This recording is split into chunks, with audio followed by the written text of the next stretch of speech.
రెండవ దినవృత్తాంతాల గ్రంథం 26వ అధ్యాయం 5 వచనాలు త్వరగా చదువుదాం. దేవుని ప్రత్యక్షత విషయమందు తెలివి కలిగిన జకర్యా దినములలో అతడు దేవుని ఆశ్రయించెను. అతడు యెహోవాను ఆశ్రయించినంత కాలము దేవుడు అతని వర్ధిల్ల చేసెను. ఈ మాట అందరూ అండర్లైన్ చేసుకోండి. అతడు యెహోవాను ఆశ్రయించినంత కాలము దేవుడు అతన్ని వర్ధిల్ల చేసెను.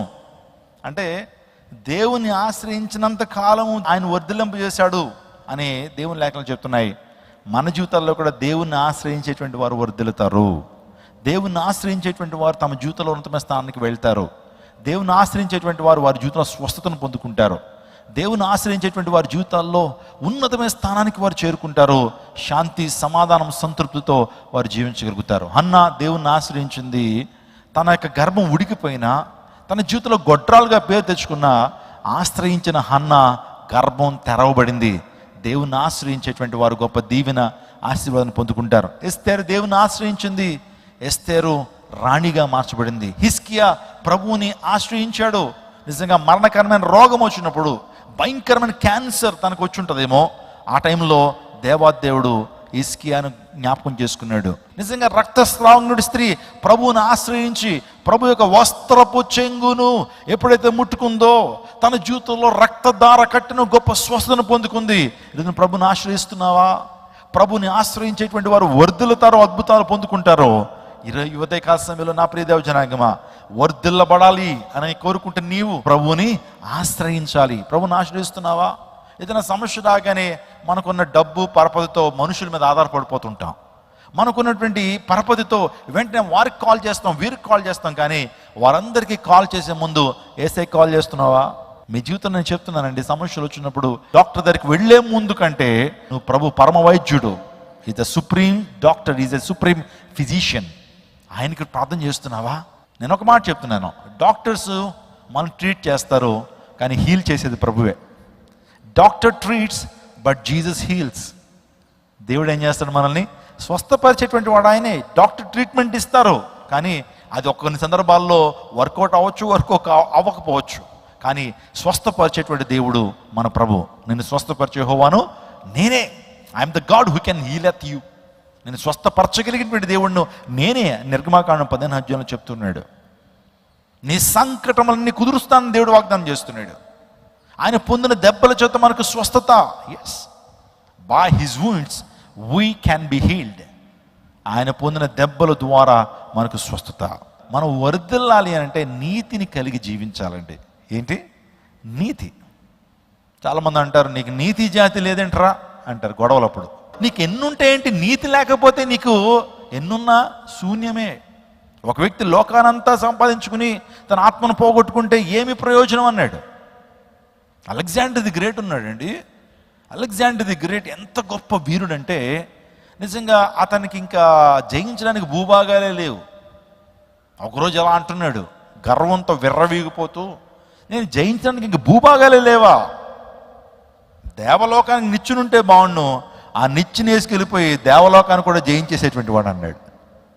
అంటే అంత విర్రవీగిపోయినటువంటి వ్యక్తి లోకానంతా సంపాదించుకుని ఎంత బంగారం సంపాదించాడో, ఎన్ని వజ్రాలు కూడా పెట్టాడో అతనికే తెలియదు. లోకానంతా కూడా సంపాదించాడు కానీ 33వ ఏట మలేరియా జ్వరానికి చచ్చిపోయాడండి.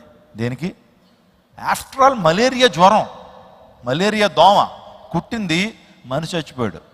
ఎంత బతికి ఇంటి వెనకాల చచ్చిపోయినట్టు నిజంగా ప్రపంచానంతా కూడా జయించిన ఆ వ్యక్తి malaria దోమను జయించలేకపోయాడు.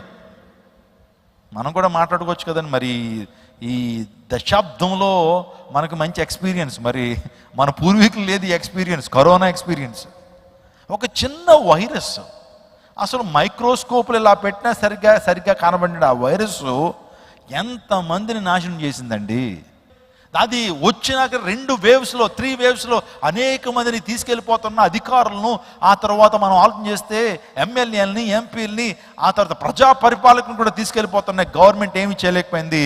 WHO world health organisation కొన్ని కోట్ల రూపాయలు ఏమండి ఆ యొక్క వరల్డ్ హెల్త్ ఆర్గనైజేషన్ కొరకు ప్రభుత్వాలు ఖర్చు పెడతాయి. ఏం చేయగలిగారు? ఆపగలిగారు మరణాలు? ప్రజలకు అందరికీ అర్థమైందండి, దేవుని జ్ఞానంతో పోస్తే మానవ జ్ఞానము శూన్యం. దేవుని మీద తిరుగుబాటు చేస్తే ఎవరన్నా ఏదన్నా ఆపగలరండి? ఆలోచన చేయండి. మనిషి ఏమైనా తుఫాన్ని ఆపగలడా? తుఫాన్ వచ్చిన తర్వాత, భూకంపం వచ్చిన తర్వాత ఏవో కార్యక్రమాలు చేస్తాడు, కానీ రాకుండా ఎవడైనా ఆపగలడా? ఏ స్వామి అన్నా, ఏ బాబా అన్నా ఆపగలడండి? తుఫాను కానీ ప్రకృతి వైపరీత్యాలని ఆలోచించేద్దాం. ఈ రోజున ప్రభు కోరుతున్నాడు, నీతి కలిగి జీవించాలి. నీ స్థితి మొదట కొద్దిగా ఉన్న తొదుకు నువ్వు మహావృద్ధి పొందుతావు. నీ బిడ్డలను దేవుడు దీవిస్తాడు, వారిని వర్ధింపజేస్తాడు, వారిని ఆశీర్దిస్తాడు, నువ్వు ఆశీర్దించబడతావు. అందరికీ శుభవార్త. ప్రతి ఆదివారం 10,000 మంది ఒక చోట చేరి దేవుణ్ణి ఆరాధిస్తున్న జీవం గల దేవుని సంఘం. స్వస్థత, విడుదల, అభిషేకం పొందాలనుకుంటున్నారా?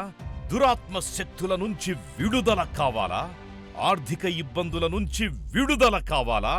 సంతానలేమితో బాధపడుతున్నారా? కుటుంబ సంక్షేమం కొరకు ప్రత్యేక ప్రార్థనలు కోరుకుంటున్నారా? శాంతి లేక ఆత్మహత్య చేసుకోవాలనుకుంటున్నారా?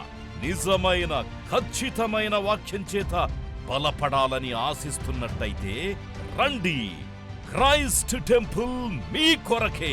ప్రతి ఆదివారం 4 ఆరాధనలు జరుగుతున్నాయి. మొదటి ఆరాధన ఉదయం 6 గంటలకు, రెండవ ఆరాధన ఉదయం 8 గంటలకు, మూడవ ఆరాధన ఉదయం 10 గంటలకు, 4వ ఆరాధన సాయంత్రం 6:30 జరుగును. స్థలం Christ temple, Mary Stella indoor stadium, Pantakaluva road, NTR circle, Vijayawada. ముఖ్య ప్రసంగికులు ప్రపంచవ్యాప్తంగా వాక్యమునందించి కోట్లాది మందికి దీవెనకరముగా ఉన్న మన దైవజనులు రెవరెండ్ డాక్టర్ పాల్ ఇమాన్యుయల్ గారు మరియు నిస్సీ పాల్ గారు శక్తివంతమైన సందేశాలను అందించి ప్రతి ఒక్కరి కొరకు ప్రత్యేక ప్రార్థనలు చేయుదురు. హృదయాలను హత్తుకునే అద్భుతమైన స్తుతి ఆరాధన సాక్ష్యాలు, ప్రతి విశ్వాసిపై ప్రత్యేక శ్రద్ధ, గృహ దర్శనాలు, ఇంకా మరెన్నో.